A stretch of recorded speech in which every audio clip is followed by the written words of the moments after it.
Greatest show on earth FIFA বিশ্বকাপ 2026 শুরু হতে বাকি আর মাত্র কয়েকটা দিন, আর তার আগেই উৎসব শুরু হয়েছে কানাডার ভ্যাঙ্কুয়েভার সিটিতে।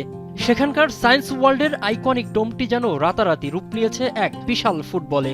চোখ ধাঁধানো এই ফুটবলটি দেখতে এবং এর সাথে ফ্রেমবন্দি হতে ভিড় জমাচ্ছেন ফুটবল প্রেমী ও সাধারণ মানুষ। পথচারীদের আকর্ষণের কেন্দ্রবিন্দু এখন এটি। দক্ষ কর্মীদের নিখুঁত ছোঁয়ায় শেষ হয়েছে এই বিশালাকার স্থাপনার কাজ। 40 মিটার ব্যাসের এই কাঠামোকে বিশ্বকাপের অফিসিয়াল ম্যাচ বল অ্যাডিডাস ট্রিয়ন্ডারের রূপ দিতে ব্যবহার করা হয়েছে 131টি কাস্টম শেপ প্যানেল। স্প্যানিশ শব্দ ট্রিয়ন্ডার অর্থ 3 তরঙ্গ, যা 3 আয়োজক দেশ কানাডা, মেক্সিকো এবং যুক্তরাষ্ট্রের যৌথ বন্ধনের প্রতীক। এবারই প্রথম বিশ্বমঞ্চের আয়োজক হতে যাচ্ছে কানাডা। ঘরের মাঠে এমন মহাযজ্ঞকে ঘিরে দেশটিতে এখন টানটান উত্তেজনা ও বাঁধভাঙা উল্লাস।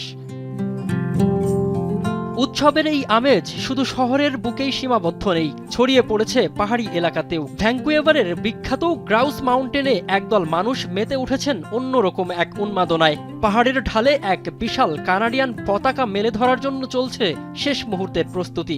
মেটাল রোপের সাথে শক্ত করে বেঁধে নিশ্চিত করা হচ্ছে এর নিরাপত্তা।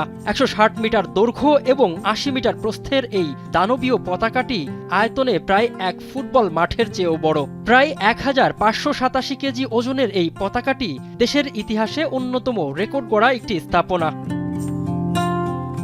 বিশ্বকাপ চলাকালীন এই অঞ্চলে প্রায় 3 লাখেরও বেশি পর্যটকের সমাগম ঘটবে বলে আশা করছে দেশটি।